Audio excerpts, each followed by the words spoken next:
Sejam muito bem-vindos ao podcast Inclusive Nós! Estamos aqui mais um dia, já vamos começar com polêmica, hein? Primeiro eu tenho que pedir desculpas ao meu querido amigo, Felipe Manso. Cara, eu tava olhando o vídeo, eu tava muito sério. Nossa senhora, eu vi erro demais. Você dormiu com a macaca? Meu Deus. Não fala isso, cara. Não fala isso. O que acontece? Primeiro a gente começa, depois a gente melhora. Então agora eu vou tentar não ficar tão sério para não intimidar ninguém. Estou aqui do lado de Jaqueline Sintra Júnior Cubo. Como é que vocês estão, meus queridos? Oi, eu tô maravilhosa. E vocês, gente, como é que vocês estão? Estamos ótimos. Estamos bem, ótimos, eu acho que o pessoal de casa também deve estar super bem, né? Um abraço para vocês aí, pessoal de casa, um prazer mais uma vez nós estarmos aqui para falar sobre assuntos muito relevantes. É isso aí, o nosso Exatamente. podcast fala de desenvolvimento humano, empreendedorismo e inclusão. Aqui o impacto é real, mas de uma forma leve e divertida. E hoje vai ser bem bom, hein? Hoje vai ser bem bom. Então você Demais, né? se prepara porque que o papo vai ser extraordinário. Incrível. Nós só trazemos aqui pessoas incríveis, não é? Exatamente. E você, meu filho, que ainda não assistiu os outros episódios que a gente tá lançando, por que você não tá fazendo isso? Cadê a amizade, gente? Nunca te Deixa o pedi like, é de nada. graça. De grátis. Não é Paga verdade? nada.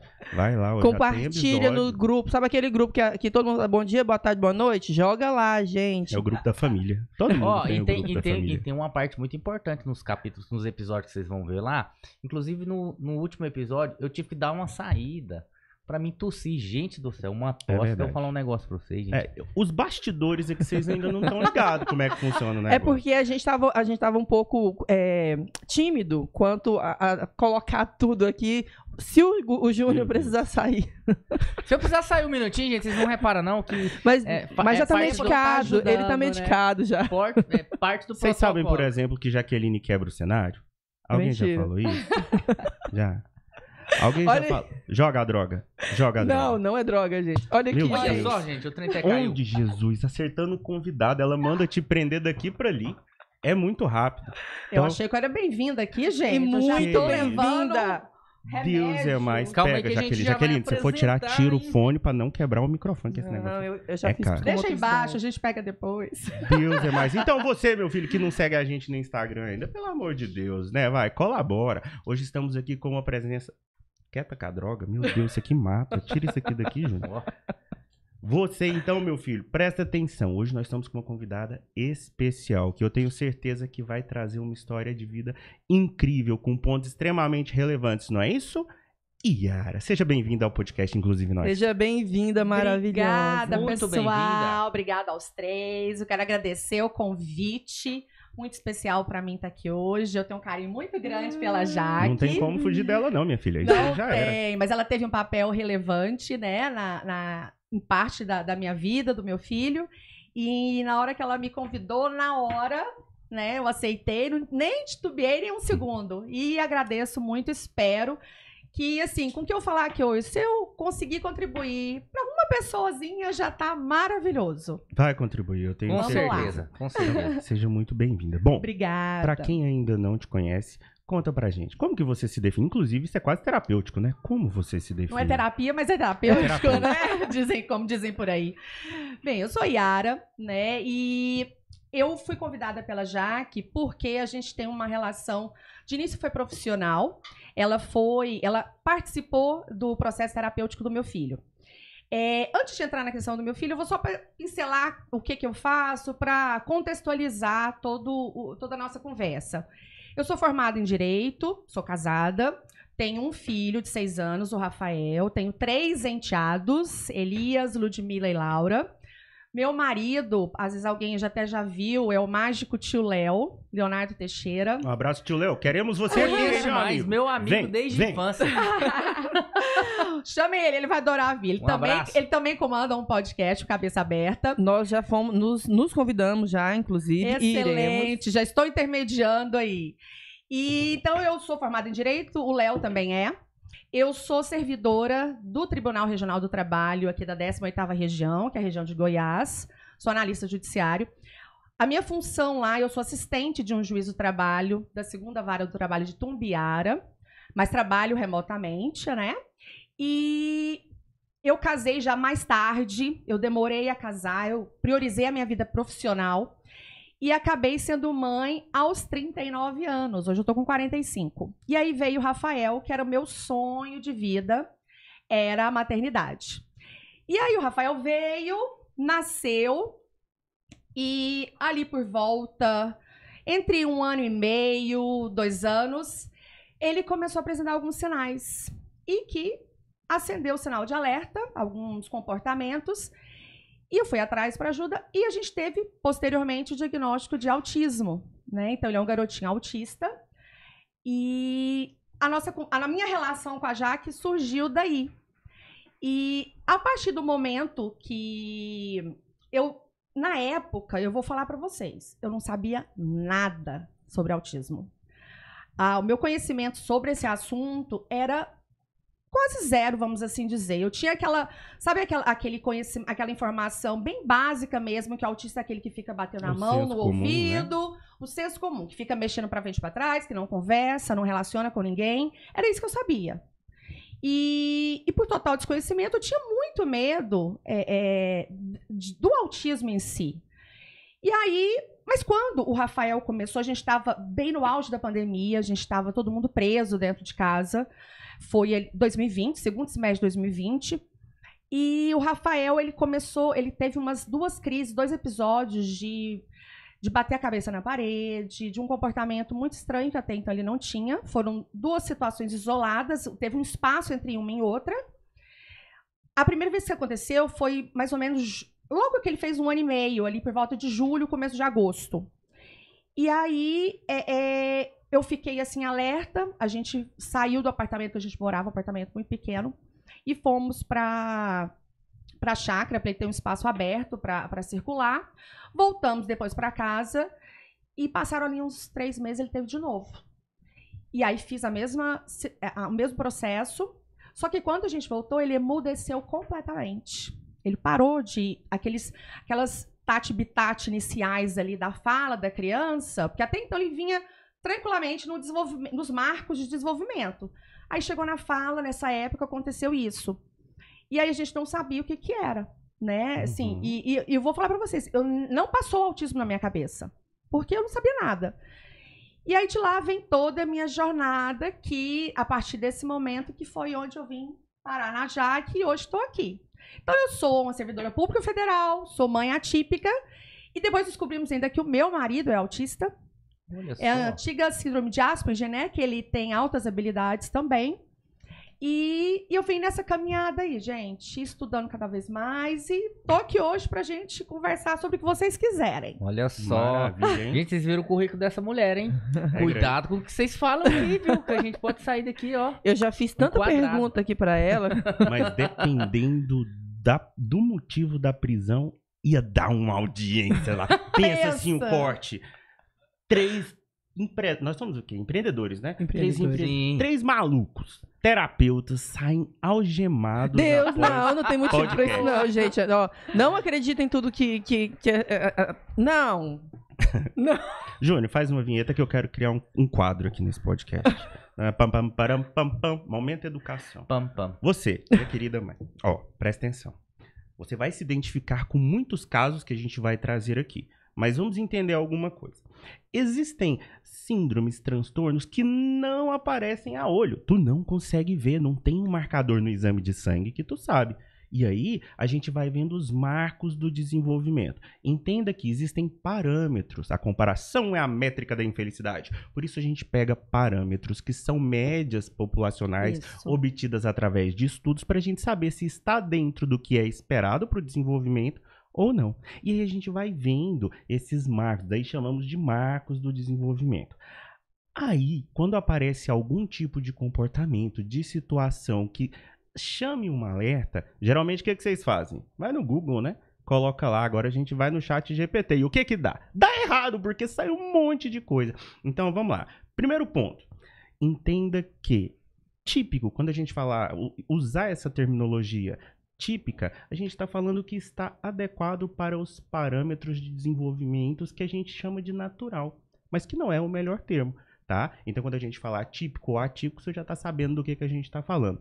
E, para além disso, é importante falar também que os termos, eles carregam com si alguns sentidos pejorativos. Então, a gente tem que tomar muito cuidado, porque quem tá do outro lado é um ser humano. Não é, meu filho? Tu não é um ser humano?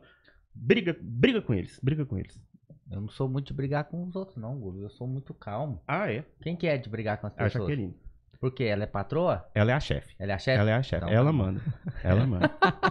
Não me dando palco. Foi bem a alfa, amiga. Ai, Vamos voltar pro foco. Vamos voltar pro foco agora. Aprendeu, meu filho? Ó. Então, vamos lá. Desenvolvimento. Tava vendo. Quantos aninhos que ele tá? Hoje o Rafael tá com 6 anos, mas ele começou a apresentar os primeiros sinais entre 1 ano e meio e 2 anos, que é ali onde começa a primeira poda sináptica, né? A primeira poda neural, que aí começam a aparecer. No caso dele é aquele chamado autismo regressivo, né? Que a criança ela vem atingindo esses marcos. Eu acho até importante colocar, porque a gente vai Com ter 2 anos, né, tem a maior poda. mães vão estar assistindo, familiares, enfim. A gente sempre fala assim, cada criança tem seu tempo, né? São alguns jargões assim, cada criança tem seu tempo, não apressa, né? Não apressa as coisas.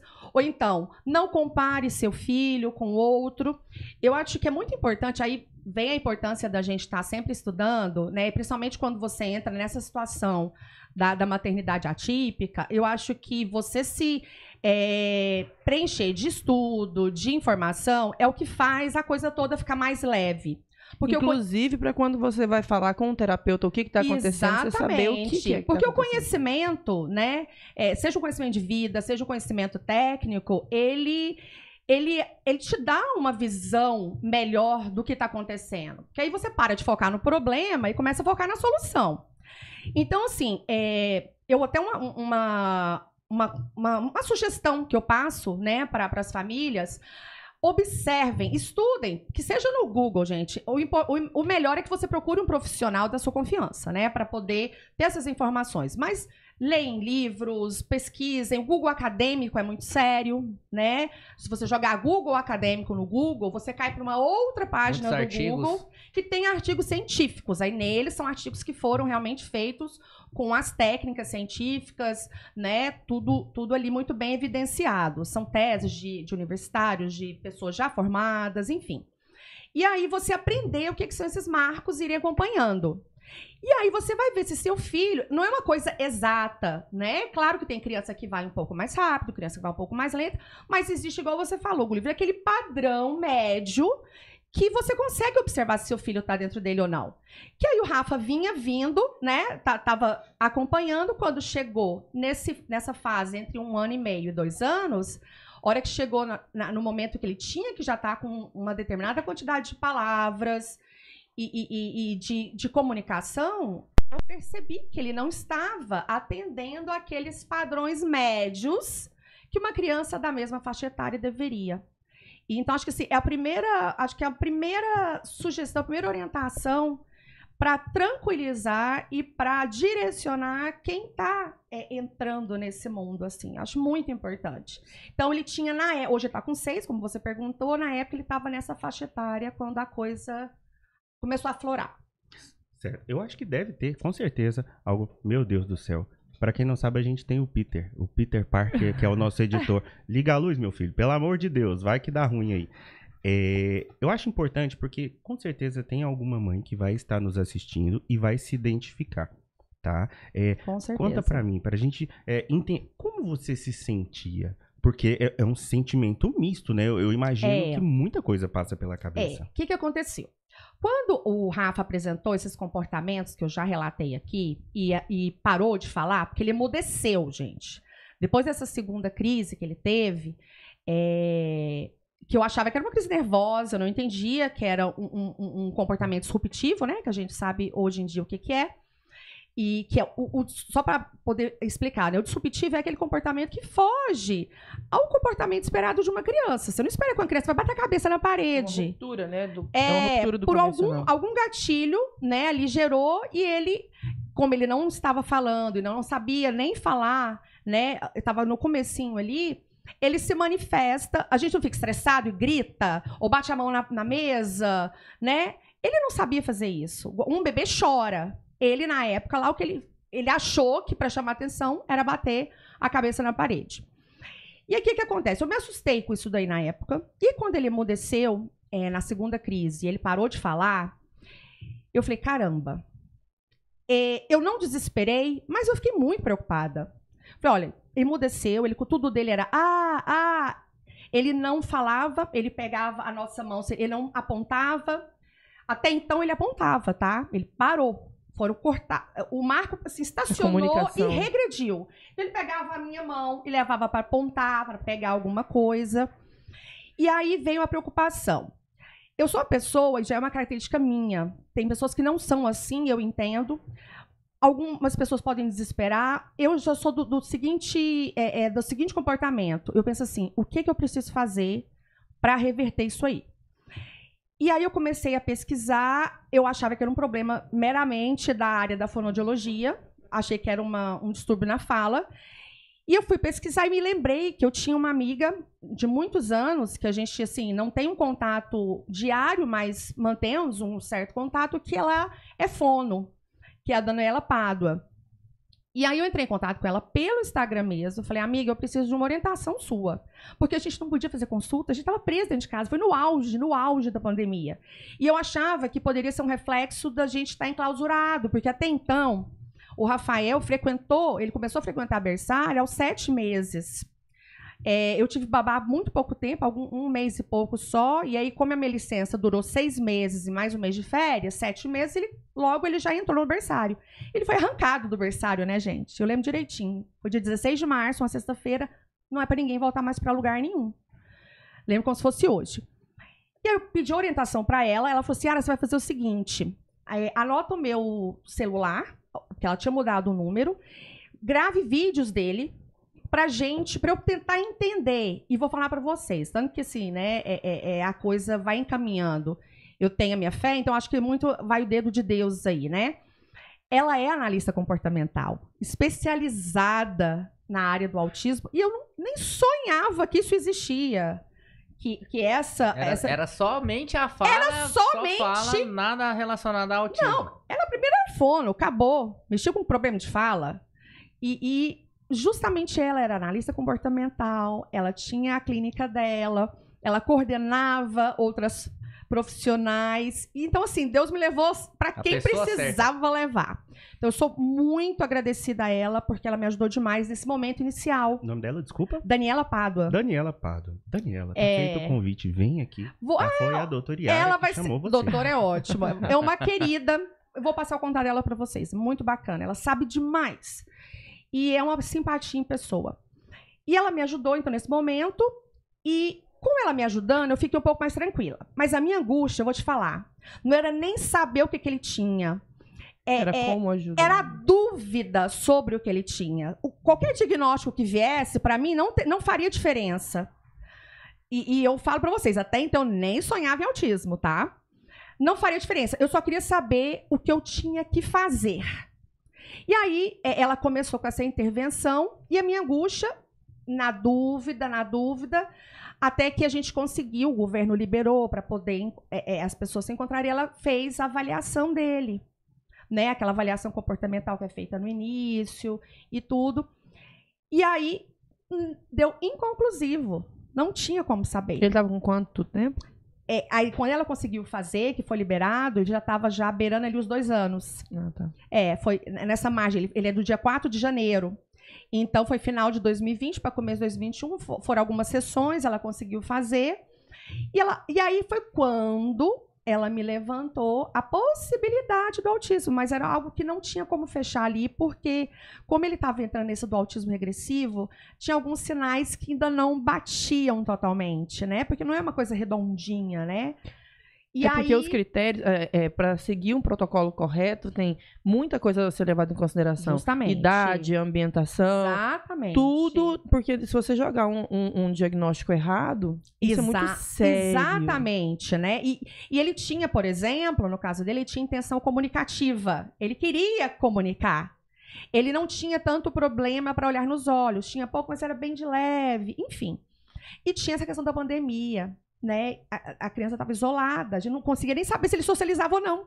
Não tinha jeito de saber. Ele não estava convivendo com nenhuma criança, nenhuma. Estava isolado.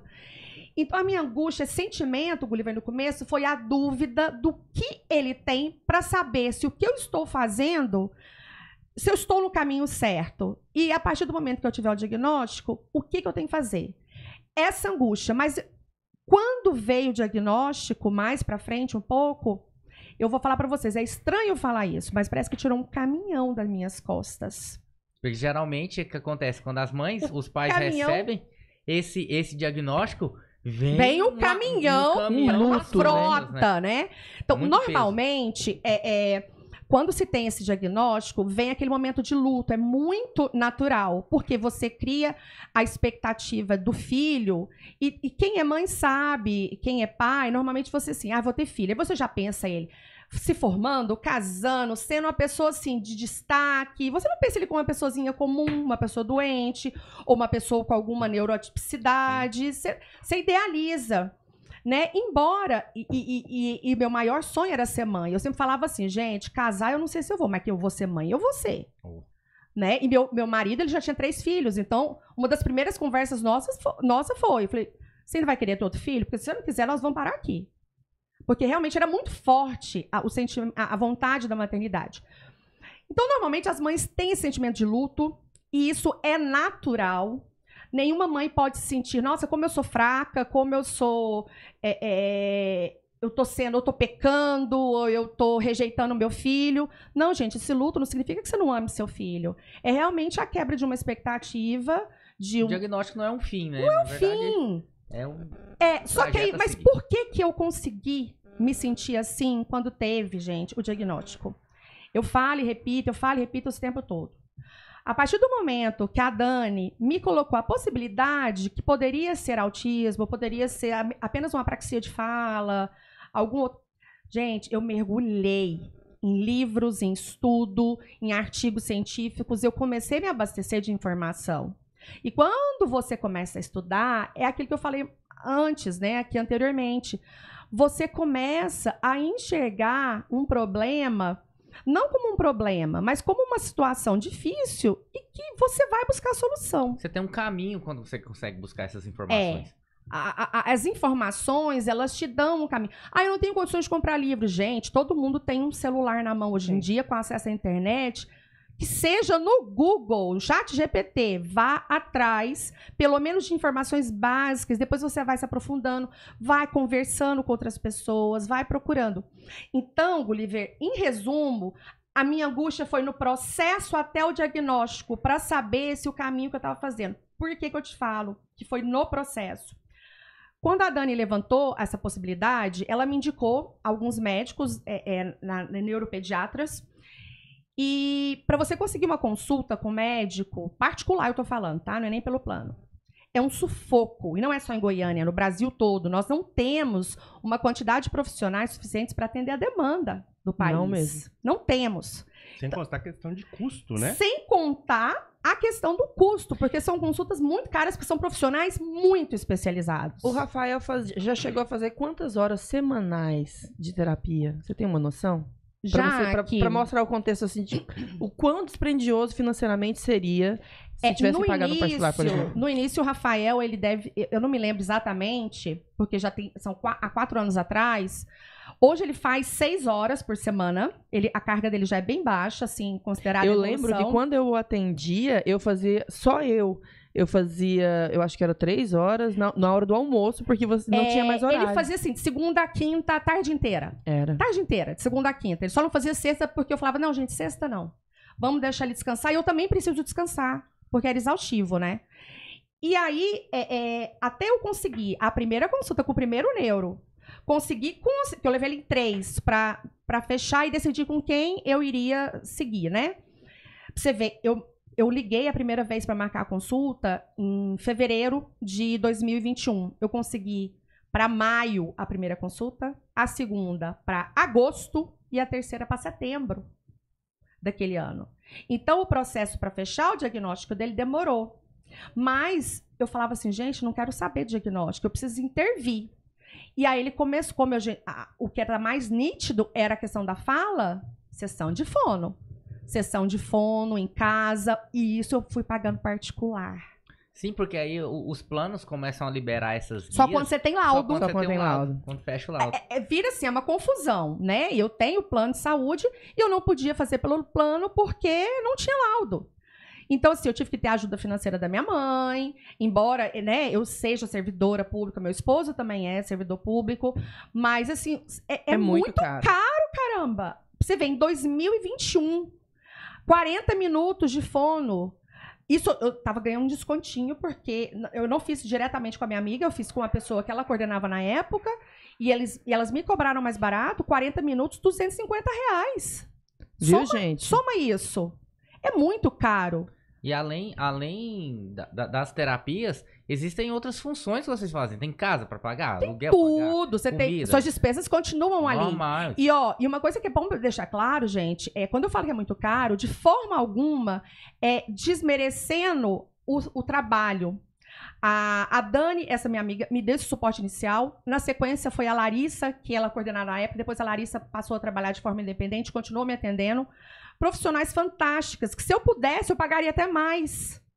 Mas quando a gente fala de falar que é caro, é porque a gente não tem só aquilo para pagar. Também. É uma soma. É porque você soma com uma série de outras questões, né? Então, assim, por favor, eu não estou desmerecendo de forma alguma, porque se eu pudesse, eu pagaria até mais, porque o trabalho é fantástico e essencial. Porque o que acontece? Por exemplo, aqui na bancada nós temos 3 terapeutas, justamente, né? Eu, o Júnior e o Gulliver somos terapeutas. Exato. O investimento que a gente faz exatamente de estudo, gente... formação. A formação.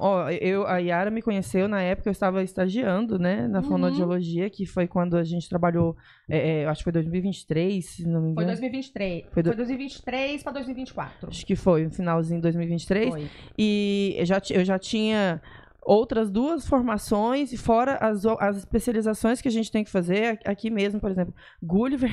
É por isso que ela é a chefe. Ela é diferenciada. Diferenciada, já, né? Eu recebo.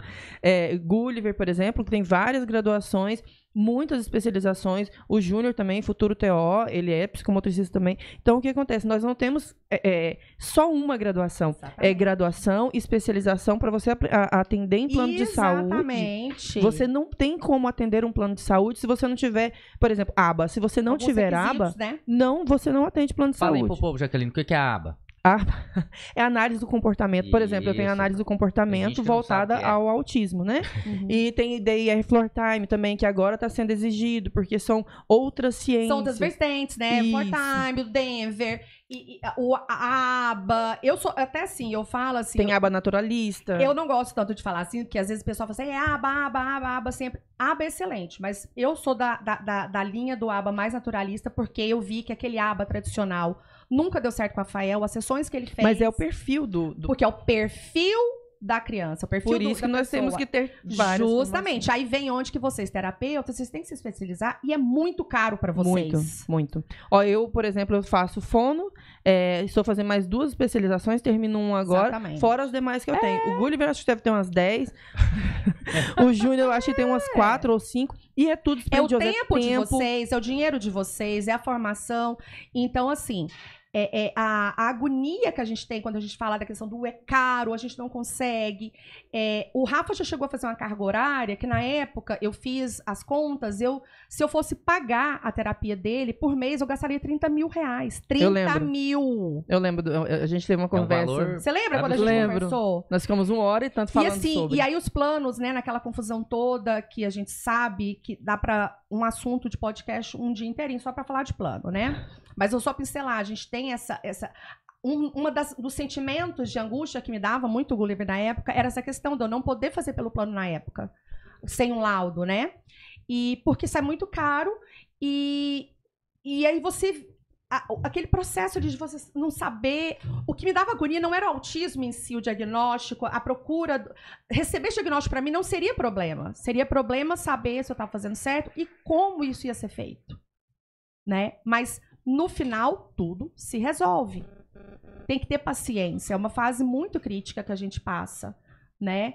E que, assim, eu acho que uma coisa muito importante, até para manter a sua sanidade mental das famílias, e que eu vejo que acontece muito, é o isolamento. Não se isolem. sabe? É o que eu sempre falo. Tentem procurar outras pessoas que estão passando pela mesma situação, porque alivia muito. Uma ajuda a outra. Uou! É muita informação. É muita informação. Muita. Só levantar um ponto aqui que eu achei extremamente relevante. Vamos colocar a vinheta do Momento Educação de novo. Seguinte. Jaqueline, a gente sabe que você pega as balinhas daqui. Se eu falar qual que é a melhor abordagem terapêutica, você dá uma balinha pra mim? Você tem balinha? Até 2. Ô, filho de Deus, você que é terapeuta, eu vou te explicar qual que é a melhor abordagem terapêutica. É o amor, Cristo. Presta atenção. Tem gente que... Dá a balinha. Ô, Peter, as balinhas estão sumindo e você já sabe quem é. Quando você se dispõe a lidar com aquilo, com o ser que é mais importante da vida da outra pessoa, não tem como dar certo se você não amar a inclusão, se você não amar um ser humano, se você não amar o próximo. Porque tem terapeuta que a gente chega no consultório, a gente vê, a pessoa parece que nem queria estar ali. Justa. Parece que nem gosta de criança. Pelo amor de Deus, meu filho, vai fazer outra coisa. Então, você precisa ter empatia. E um ponto que eu acho relevante de falar também é que quando nós nos tornamos pais e mãe, muda completamente a forma de falar. Como que você olha, né? Certo. E vocês que são mães e os pais também, vocês sabem. Quando você chega, você olha na cara do terapeuta, você já sabe se aquele cara ali tá ali porque ele quer ou se ele tá ali porque... vamos falar de forma mais escrachada. Preto ou branco. Está virando comércio.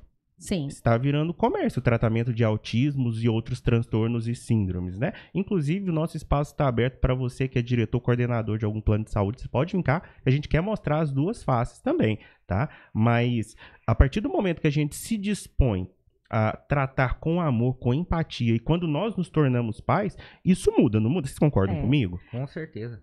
Exatamente assim. As clínicas, gente, a gente também tem que ter a consciência, né? A clínica não é uma instituição beneficente.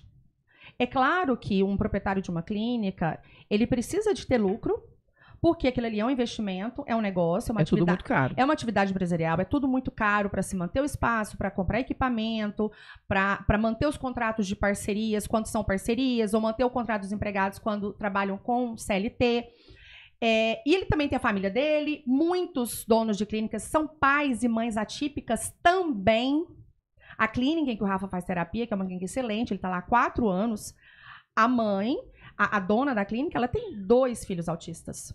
Ela é fono também, então, assim, muitos deles são, porque começaram nisso, aí já, às vezes nem eram da área, se formaram, né, fizeram pós-graduação, acabaram vendo nisso uma forma de ganhar a vida também, porque é um trabalho digno, honesto. E por que não ajudar outras pessoas, né, através disso? Exatamente, porque não é o fato de uma clínica que está ali para atender pessoas atípicas, enfim, que não deixa de ser, que a pessoa também não precisa daquilo para sobreviver, é um trabalho. Porque também não é tão simples assim, vou montar uma clínica. Não é. É um trabalho muito burocrático. Muito burocrático, é muito difícil, mas tendo o amor, Gulliver, igual você falou, você partindo do princípio que, embora seja um negócio, você está lidando com pessoas e muitas vezes com a pessoa mais importante da vida de outra, aí muda toda a perspectiva daquele negócio. Né? Porque dá para você equilibrar o profissionalismo, né? A atividade econômica com a perspectiva humanizada. Dá para fazer isso. Quando a pessoa quer fazer, ela faz. Vou dar um exemplo. Quando eu atendi o Rafa, eu estava bem no comecinho, né? E eu sempre falei, eu falo para todo mundo, gente, tratem o filho dos outros como se fossem seus filhos. Eu falo aonde eu vou, porque meu filho faz terapia, por exemplo. Hoje, o Gulliver já foi terapeuta do meu filho, agora por horário não é mais. O Júnior atende o meu filho. Então, eu falo assim, gente, e quando tem um terapeuta que eu percebo que está ali, que não tem aquele vínculo com ele, não dá certo. Não existe. Não vai pra frente. Por exemplo, o Rafa, quando eu o conheci, ele tinha várias dificuldades. A seletividade alimentar muito. Eu quero até que você fale. Persiste. Sim. E eu lembro que teve um episódio que eu consegui fazer com que ele comesse um Bauru, eu acho. E aí você falou, não acredito. Eu falei, vou filmar pra você. E você chorava do outro lado. Gente, eu chorei tanto. E eu falei, gente, eu tô arrepiando aqui. Eu consegui fazer, e a gente fazendo. E você fazia os exercícios em casa, porque a maioria dos pais fala assim: ele tá na terapia, eu não preciso fazer. Tem muito pai que faz isso, tá? A gente sabe muito bem disso. E você levava a ferro e fogo. Não, é pra fazer, eu vou fazer. Jaque, me fala, como é que é? E a gente conseguiu empregar o F, o V, e tinha videozinho. E aí ela tinha, né, o grupo Titias da Rafa, do Rafa, alguma coisa assim. E eu tava lá, e aí cada episódio de coisas boas que acontecia, você colocava lá. Então, a diferença do que você sempre tratou, todo o contexto do Rafa é surreal, entendeu? Fala um pouquinho sobre a seletividade dele pra gente. O Rafael, assim, pra quem não sabe muito sobre autismo, só pra explicar, o autismo, ele nunca vem sozinho, né? Ele anda em bando. Ele é o chefe da gangue. O autismo é o chefe da gangue e vem o restante. Então, assim, o autismo, ele sempre vem acompanhado de comorbidades, né? Exatamente. E isso varia de pessoa para pessoa.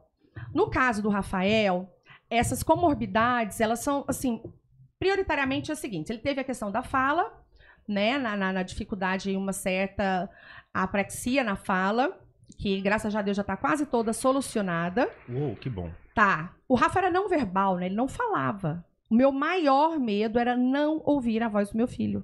Era o meu maior medo. Desculpa, eu só me perdi. No começo você falou que ele emudeceu. Ele emudeceu. Parou de falar 100%. Mas ele falava e depois parou. Ele tava naquele tate-pitate inicial daquela fase. Sim, certo. E 2 anos, né? Ele veio a poda. Foi a poda. Caramba. Ele emudeceu, mas ficou mudo. Imagina você em casa, você tem um filho, ele começa a balbuciar, emitir sons, e aí ele simplesmente para. Não é fácil. O único som que ele soltava era só isso que o Rafael falava. Ele falava nada. Zero. Um detalhe, zero. Sem saber se era autismo, sem saber um caminho a seguir. E na pandemia. E no meio da pandemia... Que ninguém tinha tempo para orientar. Né? Gente, foi uma loucura aquilo lá, entendeu? Então, por isso que eu falo que quando eu tive diagnóstico, foi um alívio. Porque o processo de angústia, de desespero, foi antes. Você passou por 3 neuros? Passei. Nessa época. E quando foi fechado o diagnóstico dele? O primeiro, ele falou assim que existia uma forte possibilidade de ser. Ele me deu um laudo, né? Que é um laudo. Porque assim. E detalhe, quando a gente chegou em maio. Isso com 2 anos? Ele já estava com 2. Porque ele fez 2 em janeiro. A primeira consulta que a gente conseguiu foi em maio. Nesse meio tempo, eu estudei igual uma louca. Eu diagnostiquei o Rafael antes. Teve um dia, só para chegar nessa questão do laudo. A gente tinha vendido nosso apartamento, nós mudamos o apartamento da minha mãe, que a gente estava em obra com a nossa casa. E nisso, estudando. Aí um dia eu fui fazer o Rafael dormir. E aí eu marquei no relógio. Entrei pro quarto e tal, e ele gostava de, no que ele deitava, a gente colocou a cama no canto, que estava tudo improvisado da minha mãe.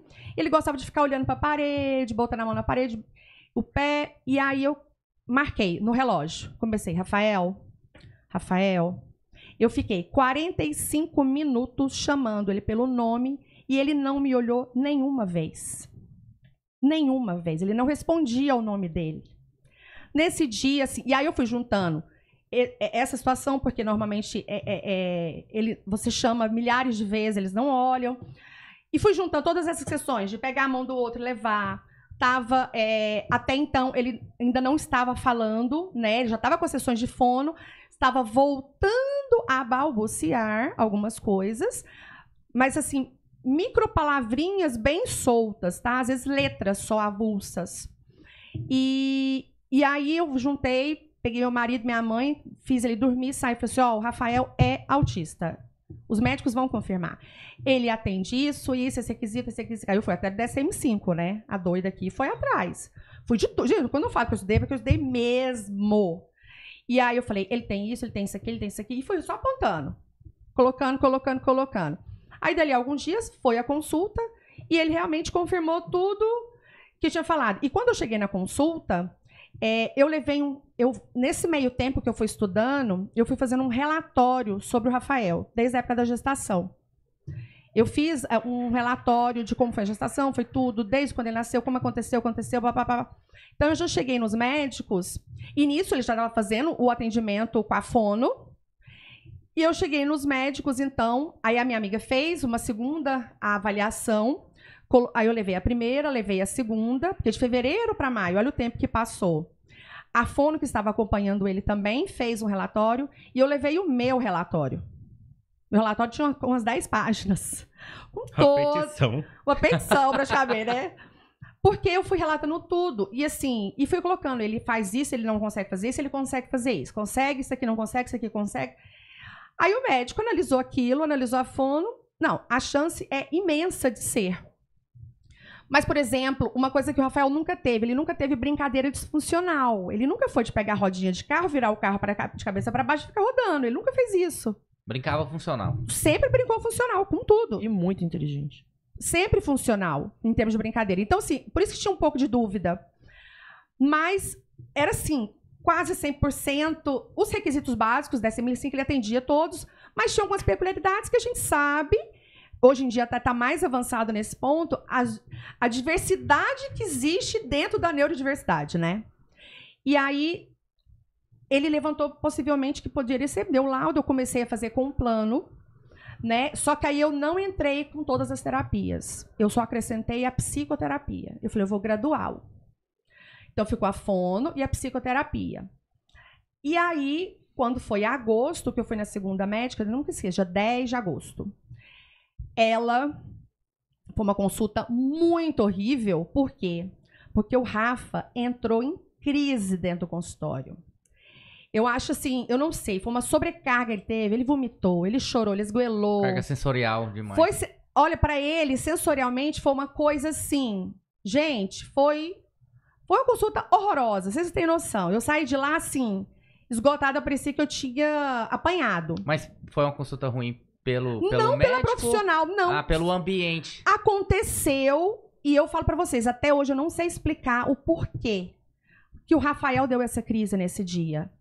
Até porque não tinham elementos, pelo menos assim, num primeiro momento, que a consulta era um ambiente tranquilo. Não tinha gatilhos, né? Não tinha gatilhos. Hoje, eu acho, tá, com o que eu já venho conhecendo do meu filho, o sensorial do Rafael é muito ligado ao visual, tá? É capaz ele olhar aqui para a televisão e ver vocês e vomitar. Ele não tem muito padrão. Hoje ele consegue explicar.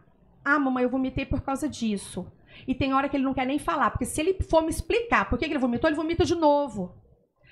Então, eu creio que na época, e eu não soube identificar isso, porque eu não tinha ideia, tinham, porque consultório de neuropediatra, brinquedo, livrinho, não sei o quê, então possivelmente ali tinha coisas que foram gatilho para ele, e nisso ele vomitou, foi ficando nervoso, sabe, foi juntando tudo.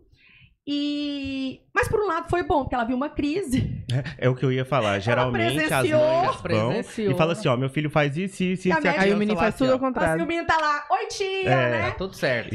Por um lado, foi bom, porque ela viu uma crise. Foi um meltdown, né, que chama. Ele entrou assim, não entrou no shutdown, mas foi um meltdown completo ali. Ele quase destruiu o consultório dela. Eu sou isso aqui, galera. Entendeu? E aí, então ela falou, não, realmente, ela fechou nesse dia. E aí, nesse dia, aí eu fui na consulta do dia 14, que era o doutor Hélio, né? Porque eu consegui uma vaga com ele. Os dois últimos médicos, eu não sei como, todo mundo perguntou, como que você conseguiu? Eles não estão atendendo mais paciente novo? Eu falei, minha filha, se não estão, resolveram atender, então foi Deus. E aí, primeiro foi o doutor Fábio Lioel, depois foi a doutora Maria das Graças e o doutor Hélio. E aí, quando o doutor Hélio atendeu, o doutor Hélio realmente... Yara, não tem dúvida, né? Pegou todos os relatórios, aí já tinha relatório da psico junto, ele e a doutora Maria das Graças já pegaram o relatório da psico, e aí eu resolvi depois qual médico ficar, né? Então, assim, foi todo esse processo. Só que hoje em dia, agora, o Rafael, depois de 4 anos de terapia, já consegue falar, Júnior. Perfeito, excelente. 4 anos de terapia. 4 anos de terapia. E hoje ele tem 6 anos. 6 anos. Então você fechou o diagnóstico ali, tudo certo. E assim, você falou que tirou uma sobrecarga das suas costas, mas a gente sabe que o autismo tem muitos desafios. Conta pra gente aí alguns desafios que você enfrenta, que já enfrentou, preconceito de outras pessoas, dentro da família, se aconteceu algo do tipo. Na verdade, resumir, né? Resumir. Porque não vai dar. Conta pra gente quanto tempo que a gente tem, que eu tô perdido aqui. Alguém me fala, Peter. 13? 15? 15 minutos. 15. Vamos lá, então. Então, os maiores desafios do autismo com o Rafael são as comorbidades dele relacionadas à fala, porque hoje a gente está conseguindo sanar. A questão da seletividade alimentar, que ele é altamente seletivo. Teve uma época que ele comia só morango, para vocês terem uma noção. Hoje ele come morango e mais algumas poucas coisas. Água, né? Hoje ele não toma água, ele vomita com água. E essa questão do sensorial, que é muito ligada ao visual e paladar, né, que acaba agravando a seletividade. Em relação às situações de preconceito, o que acontece? Eu passei por uma situação no comecinho, ele ainda estava com 2 anos e pouco, de eu estar num pronto-socorro infantil e ter uma criança que se encantou no Rafael. E ela ficava atrás, e ele, na época, porque hoje ele socializa, se brincar, ele candidata a vereador nas próximas eleições. Conversa até mandar parar. Mas nessa época, você podia colocar 10 crianças em uma porta, a reação era a mesma. Ele não socializava, não interagia. Gente, era com ninguém. Era 0. E aí, essa criança atrás dele, e ele ignorando, e a mãe, nossa, ela tá toda doida atrás dele, e ele não tá nem aí. Aí eu falei assim, não, mas é porque ele é autista. Expliquei. Gente, ela, na mesma hora, ela mudou a afeição totalmente, o semblante, pegou a criança, catou. Sabe quando você tira a criança perto de um cachorro, o cachorro não morder? Foi isso que ela fez. Como se fosse algo transmissível. Contagioso, transmissível.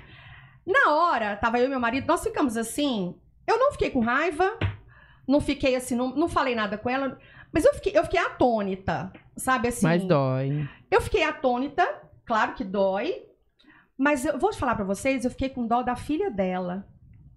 Que eu falei assim, coitada dessa criança com a mãe tão preconceituosa, assim, tão desinformada. Ainda falei no carro pro meu marido, falei assim, Deus ajude que essa criança nunca tenha nenhum diagnóstico, porque a mãe vai ser a primeira a negar. Então, assim... E acontece muito, pais negando. Acontece demais, né? Então, assim, e os desafios rotineiros, igual o Rafael, como a gente faz terapia há 4 anos, se você... Quem conheceu o Rafael de terapia agora, fala assim, mas não é possível que é a mesma criança. Inclusive, quero vê-lo. Tem que ir lá em casa ver. Ele tá lá, inclusive, hoje, esperando. Não faz esse convite não, que ela vai mesmo. Eu vou. Ela vai, minha amiga vai mesmo. E aí, o que acontece? Hoje o Rafael, ele conversa muito, socializa, ele frequenta escola regular, ele nem... Pra vocês terem uma noção, o PEI é muito importante na educação. O Rafael nem precisa de PEI atualmente. Ele consegue acompanhar a escola, tirando algumas peculiaridades que a gente trata pontualmente. O Rafael, esse ano, já não precisou de PEI. Ele consegue acompanhar a parte pedagógica toda. Você explica para o pessoal de casa o que é PEI? O PEI é o programa de ensino individualizado que as escolas têm. É um plano terapêutico, né? Da parte pedagógica que as escolas têm, por lei, a obrigação de fazer. Né? E claro, no caso do Rafa, eu poderia solicitar? Poderia, né? A escola teria que fazer, mas não tá esse ano não teve essa necessidade. Na verdade, Yara, você pede para o pessoal das escolas fazerem, eles não sabem nem o que é o PEI. Muitas não sabem. Graças a Deus, a escola que o Rafael estuda, ele está no Colégio Marista. Eles são muito voltados para a inclusão. Lá deve ter umas 200 crianças, mais ou menos, atípicas. E é uma escola, tem um núcleo da escola todo voltado para o ensino especializado, para neurodiversidades e até deficiências físicas, pessoas cegas, cadeirantes, tudo lá tem. E então, lá o PEI deles é muito completo. Acho que a Jaca até já viu uma vez o PEI deles. Sim. Porque na educação infantil ele teve PEI em todos os anos, né? Mas graças a Deus, lembrando que o Marista, vamos falar... É uma exceção. Uma exceção. E é uma escola que é dispendioso o valor. Então, assim, é um investimento. Eu deixo de fazer milhões de coisas da minha vida. Eu não viajo há muito tempo, por exemplo. Eu não saio para poder pagar a escola. Inclusive, a gente quer convidar também, Diretores e coordenadores do Colégio Marista não estão patrocinando, mas a gente tá falando porque às vezes poderiam estar patrocinando. Manda a toalhinha pra gente. Você já percebeu que a gente manda presente pra eles? É verdade, a gente precisa dar o presente pra Jaqueline, dá balinha pra eles. Pega a balinha. A gente precisa dar... Os meninos pegaram minha balinha quase toda. Agora, uma coisa que a gente tem que colocar assim, né? A minha situação é uma situação bem mais privilegiada, porque a grande maioria não é assim. É verdade. Né? Então, assim, isso também dá um assunto para o dia inteiro pra gente falar. Sérios problemas que nós temos hoje com a educação, com a inclusão na escola. E, principalmente, educação regular e escolas especiais, que é uma polêmica que a gente sabe que existe. Em relação à família, Júnior, que você perguntou. Nesse dia 10 de agosto, quando eu tive a confirmação diagnóstica, o que eu fiz? Eu fiz uma mensagem noticiando que ele foi diagnosticado. E nessa época, 10 de agosto, como a gente veio fazendo terapia desde fevereiro, ele já conseguia fazer várias coisas. Inclusive, o Rafael, ele é bilíngue, natural. Ele fala inglês fluente. É igual eu, então. What you think very much for you. E é dele. A gente sabe. Né? Ele tem essa habilidade. E aí, nesse dia, então, eu fiz uma mensagem para toda a família, para os amigos mais próximos, explicando o diagnóstico, contando que ele já tinha feito as consultas, estava já em terapia, e falando assim, olha, ele tem algumas dificuldades que são as seguintes, mas ele é bom nisso, ele é bom nisso, ele é bom nisso, é bom naquilo. Então, quando for abordar, quando for conversar, vocês têm que agir dessa forma, dessa situação. É uma mensagem bem longa. Mas foi explicando tudo, como tinham que agir. E falei, o principal, qualquer dúvida, por mais idiota, por mais constrangedora que possa parecer, me pergunte, porque eu vou explicar e você vai saber como agir com o Rafael, e não só com ele, com outras crianças também que são autistas. Então eu já, entendeu? Já dei aquele choque em todo mundo, no sentido, mas um choque já explicando, já informando, já quebrando o gelo, já tirando qualquer possibilidade de constrangimento que pudesse ter. Então, em relação à minha família, eu nunca tive problema nem com os amigos, porque em vez de eu me acuar, eu peitei e coloquei, tá aqui, ó. E eles receberam isso bem? Totalmente bem.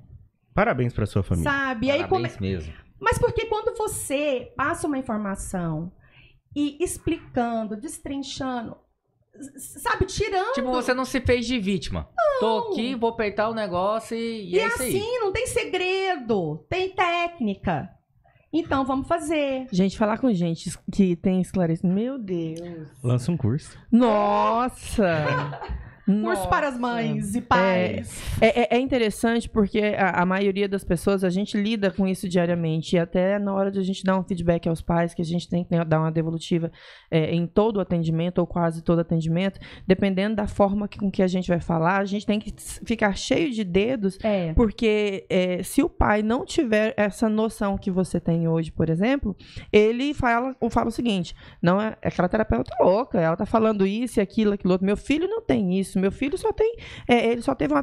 Então, assim, isso que você fez, mas isso é de você, do seu interesse. Você foi interessado em saber, buscar, orientar as pessoas que estão ao seu derredor, né? Falar, ó, é assim que funciona. E talvez, eu tenho certeza que muitas pessoas da sua família não faziam ideia. Não. A gente não tinha ideia do que poderia ser, né? E aí eu coloquei, falei assim, olha, o Rafael não é estranho, ele só é diferente. E tá tudo certo e vamos aprender a lidar. E falando nisso, Yara, dessa parte de curso aqui que nós estamos falando, a gente queria que você deixasse uma mensagem para os pais, que mensagem positiva que você pode deixar para eles quando recebem um diagnóstico, que não é realmente, não é um fim, mas é algo esclarecedor para eles começarem uma nova trajetória, né, de forma diferente. Deixa um recado para esses pais. Gente, a mensagem que eu deixo para você, pai, para você, mãe, que é o seguinte, por mais que doa, porque dói, ninguém quer diagnóstico nenhum pro filho, né? Para filho, para filha.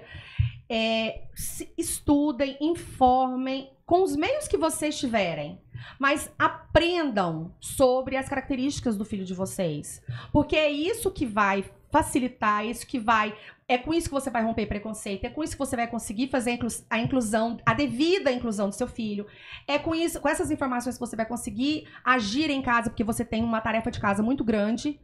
E então o que eu falo é isso, porque em vez de você ser aquele pai que vai estar sempre, às vezes, precisando berrar, esgoelar, e tem hora que a gente precisa fazer isso, mas você vai estar abastecido de informação, de argumentos. E um pai, e principalmente uma mãe, que sabe o que está fazendo, meu filho, ninguém segura, né? Muitos problemas se resolvem a partir daí. Então, acho que essa mensagem que eu dou é estudar e ir atrás para entender. Maravilha. Pessoal, vocês não estão sozinhos, né? Então, ainda existem canais como o nosso, existem pessoas que transmitem essa informação de algo que muitas das vezes é pesado, entendeu? É pesado, então, não é leve, não. A gente não precisa romantizar, porque tem questões, tem dores que doem que só a gente sabe.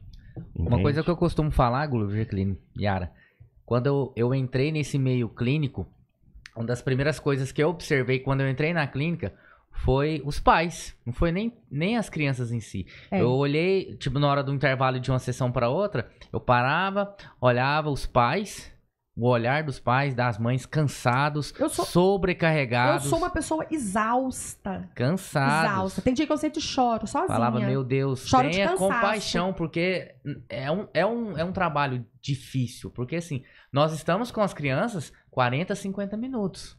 E o próximo. E a gente vai para nossa casa e tá tudo certo. Exatamente. Vocês estão com seus filhos durante os atendimentos clínicos, durante em casa, é 24 horas crises, por dia. Né? O Rafael não dormia, até esqueci de mencionar isso. O Rafael não dormia, ele precisou tomar remédio um tempo para dormir. Pensa, dos 3 anos até os 5, eu nunca dormi mais que 2 horas uma noite. Olha só. Sempre picado. Então, assim, eu sou uma pessoa exausta, eu me deixo de lado muitas vezes, fico para trás. Então, assim, é muito pesado, né? São muitos desafios, é muito cansativo, é dolorido. Se a gente for entrar nessa parte, a conversa fica até com uma nuvenzinha preta em cima, porque é difícil pra caramba. Não tem nada de fácil lidar com o autismo. Eu odeio o autismo. Né? Fala-se muito isso. Eu amo meu filho, mas o autismo, pelo amor de Deus, que coisa difícil de lidar. Exatamente. E só quem tá ali no dia a dia sabe o que é. Eu não importo de falar assim, nossa, o Rafael nem parece autista. Eu falei assim, não parece, mas eu nem te conto, da missa metade. O fato de ele não parecer autista, né? Porque hoje é devido, graças a Deus, né? A terapia muda vida, gente. Eu falo isso porque eu tenho exemplo dentro de casa, eu tenho exemplos que eu acompanho e acompanhei. Terapia muda a vida. São 4 anos de lá pra cá. Imagine se você... Nossa, eu cheguei a arrepiar. Imagine se você não tivesse a condição de ter feito 4 anos de terapia. Como você estaria hoje? Entendeu? Então é muito sério o nosso trabalho quanto terapeuta e o trabalho da família quanto terapia também, porque estar em casa, o ambiente, o social, aquilo ali manda demais. Então é o que eu até falo, às vezes a gente atende aquele paciente, a gente faz toda a intervenção tal, e a família não entende, não compreende, ou realmente tem, porque existe todos os tipos de gente, né? E não dão continuidade. Nosso trabalho também de 1 hora, ou 6, ou mais horas... Não surte o mesmo efeito. Não surte. Então, assim, parabéns por você e pela sua família, porque vocês foram os primeiros terapeutas dele, né? Vocês buscaram o acolhimento, o aprendizado, para até compreender o que a gente estava falando. Por exemplo, você sabe falar de aba, você sabe falar de PEI, você sabe falar de intervenção, de Reform Time, Denver. E isso não é para qualquer um. Tem terapeuta que não sabe, entendeu? Estudar. Senhoras e senhores, que episódio, hein? Não, que aula. Que aula. Que seja a primeira de outras visitas que você faça a gente. Tem muitos temas. Podemos considerar hoje como um episódio de sucesso, porque o Júnior não tossiu, já que não quebrou o cenário. Júnior. Eu não intimidei o convidado. Eu controlei meu psicológico assim, ó. Gente, esse é medicado. 2. Como é que é? Cadê o remédio?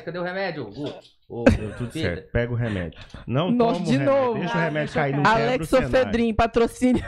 Meu Deus. Meu filho, tu não se inscreveu ainda no canal. Não é possível que eu tô falando isso de novo. Eu vou colocar a Jaqueline eu vou no falar, seu pé. A gente fala agora. Fala aí, Jaqueline, pra se inscrever. Ontem eu até falei, gente, pelo amor de Deus. Opa, vou arrumar a postura aqui, ó. E hoje eu não fiquei balançando o controle emocional, tá bom, hein? Tá ótimo. Gente, se inscreve no canal, em breve estaremos também no Spotify, tá? bem para essa semana. Os cortes estão quase prontos, né, Leonel? É que a nossa produção, ela é devagar. Ó, eu até falei ontem nos stories, é o seguinte, vir aqui fazer o podcast não é só vir aqui fazer o podcast. Temos organização, roteiro, saber quem traz, organização. Jaqueline acorda 4 da manhã. Ou não dorme também. Manda como é que é a mensagem, o Peter Parker? Você não desprega desse telefone toda vez que eu mando mensagem, você responde na hora. Mas é porque é muita coisa a ser organizado, né? A gente tem que saber tudo. E em breve o Peter soltará os nossos cortes maravilhosos. Vai ser incrível. Então, olha só. Não se inscreveu, se inscreva. Ativa o bendito do sino. Que comenta! Soltou o episódio, você vai ser um dos primeiros a saber. Comenta lá, viu, Gulliver? Comenta. O que é que a gente pede pra eles comentarem? Se você assistiu até agora, comenta: o Júnior não tossiu, que a gente vai saber que você foi até o final. É verdade, muito obrigado. É verdade. Ou se você não tá assistindo, você tá perdendo. O conteúdo é bom, viu? Dessa vez a gente conseguiu fazer bonitinho, não é verdade? É verdade. Os convidados sempre nota 10. Nota 1000. E nós estamos crescendo gradativamente, graças a Deus. Estamos melhorando também, né? Foi bem leve, foi bem gostoso. Obrigada, Yara. Volte sempre, se inscrevam no canal, se inscrevam no Instagram e até a próxima. Sejam muito bem-vindos sempre ao podcast Inclusive Nós!